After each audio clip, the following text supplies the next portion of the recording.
Hey, it's Yuka. I am here in Mountain View attending Google I/O 2025. So Google announced a lot of things today, from AI tools, creative tools, and search upgrades, and even smart glasses. So I'm organizing all these announcements into different categories so it's more easy to digest. Let's get into it. So the first category we're going to look into is the next-gen AI models. At the core of Google I/O's new updates is Gemini 2.5 model family. And this year they're going to make AI more capable, flexible, and human-like across all types of media. Let's start by talking about Gemini 2.5 Pro. This is Google's flagship AI model. It now includes an experimental mode called DeepThink, designed to tackle complex tasks like advanced math, logic puzzles, or multi-file coding. And here's how it works. So instead of generating one quick answer, the model will come up with multiple different answers and try to decipher which option is the correct one. In early tests, it's already outperforming other models in competition level benchmarks. So if you're a developer, researcher, or anyone who's building something nuanced, this could be a pretty big game changer for you. So this one is not available to everyone yet, but I think it's safe to expect it to roll out soon. So that was Gemini 2.5 Pro.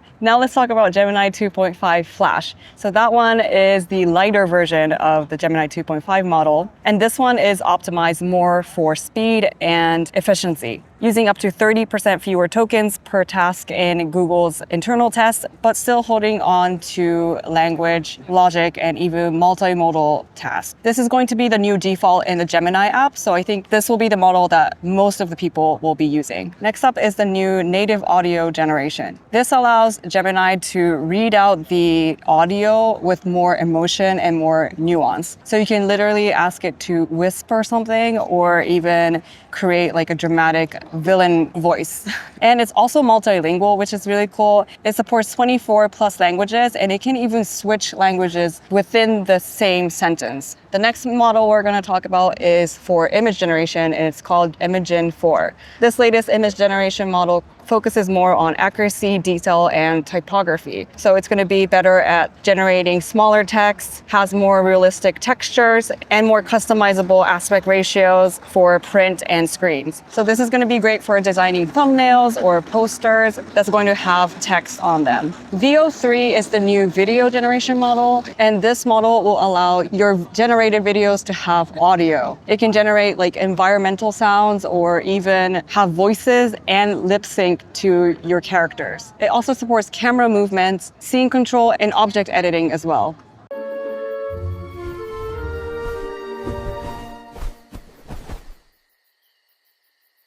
They left behind a ball today. It bounced higher than I can jump. Oh, what manner of magic is that?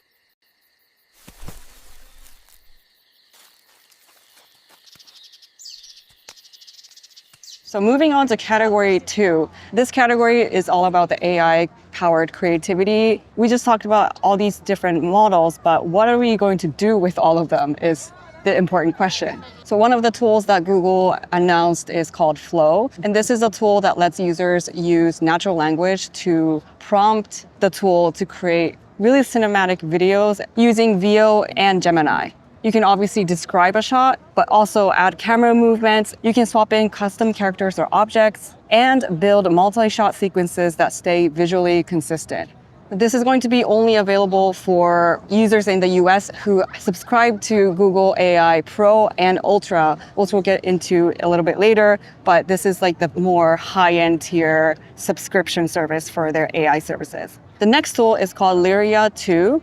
And this is a music generation platform. You can generate original compositions in different styles. You can control tempo, tone, and instruments, and you can remix or rearrange tracks in real time. Right now, this tool is aimed for producers and music artists, but it also ties into YouTube Shorts, which is really cool, and because they are part of the Google family. One thing Google emphasized is Synth ID, and this is built into everything that is AI generated. So every image, video, or song created with Google's AI tools will be be watermarked with this invisible Synth ID, which helps prevent misuse or misinterpretation. And if you want to check whether something was AI generated, you can use this new platform called Synth ID Detector, where you can upload a media and verify if any of the AI tools from Google was used to create this piece of media. Category 3 is personalized AI assistants. So you may have used Gemini Live. This is built into the Gemini app on your phone, but now you can actually use your camera to point at things around you to ask questions about it. You can also share your screen to maybe get help troubleshooting something on your phone. AI mode in search is also going to be a new tab within the Google search platform. You can ask more layered, complex questions and get tailored responses and not just a bunch of links. Also, AI-powered shopping is really interesting. You can track an item's price, and if it drops, Gemini can auto checkout using your preferences and Google Pay. It's like having your own shopping assistant. Related to shopping, this was one of my favorite features that I can't wait to try, but it's called virtual try-on. So what you can do is you can upload a full body photo of yourself, and Gemini will show you how different outfits will actually look on you. This works across billions of product listings, so it's going to be even easier or maybe harder to shop. So I can't wait to try this feature out. The other thing is context-aware suggestions.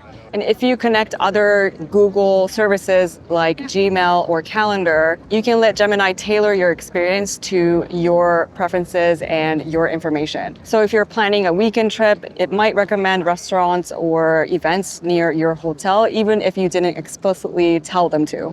The next category is communication and collaboration.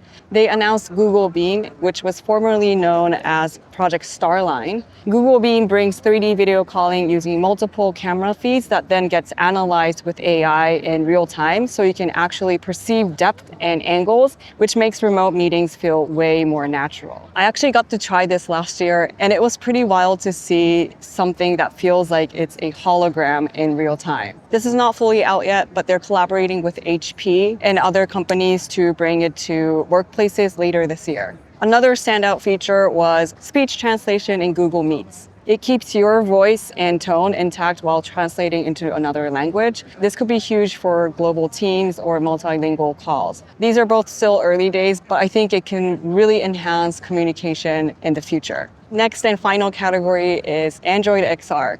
Android XR is Google's new platform built for extended reality.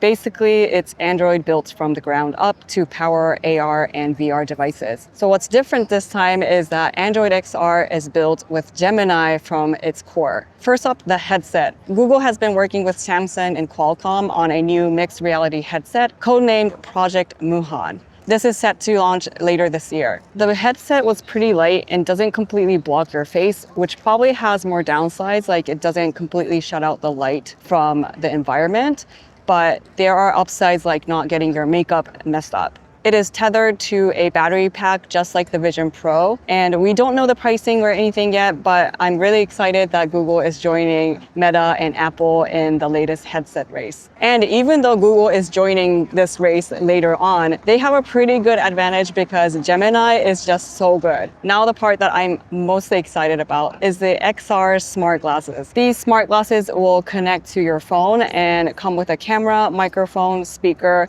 and an optional in-lens display, making it kind of an AR glass, but it's not completely AR because it doesn't have like spatial awareness in the display. But with Gemini built in, it can translate conversations live with real-time subtitles, show you turn-by-turn directions without pulling out your phone, let you take hands-free photos or videos, and display reminders or contextual info like who is calling. So the in-lens display was really cool, but it only appears when it's needed, so it's not always in your line of sight. And I think it's pretty subtle and very discreet. When you are using Gemini, you can not only hear what it's saying, but you can see the text of what they're saying, so it's easy to use even in like a loud environment. I also really like the Google Maps navigation because when you're looking up, you see the directions with the text pop up, like turn right 100 meters, like when to take a turn. But when you look a little bit down on the ground, you will see a map that reacts where you're going and facing. You'll of course be able to take portrait photos and videos with the camera just like the Ray-Ban Metas. Also, Google is working with Warby Parker and Gentle Monster,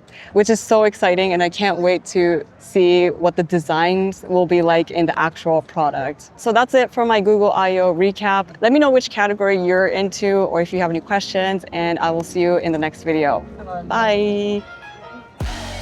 I'm having the time of my life. Everything is going alright. Ooh, I just made them look twice. This is how it feels when you living that good life. I'm just living that good life.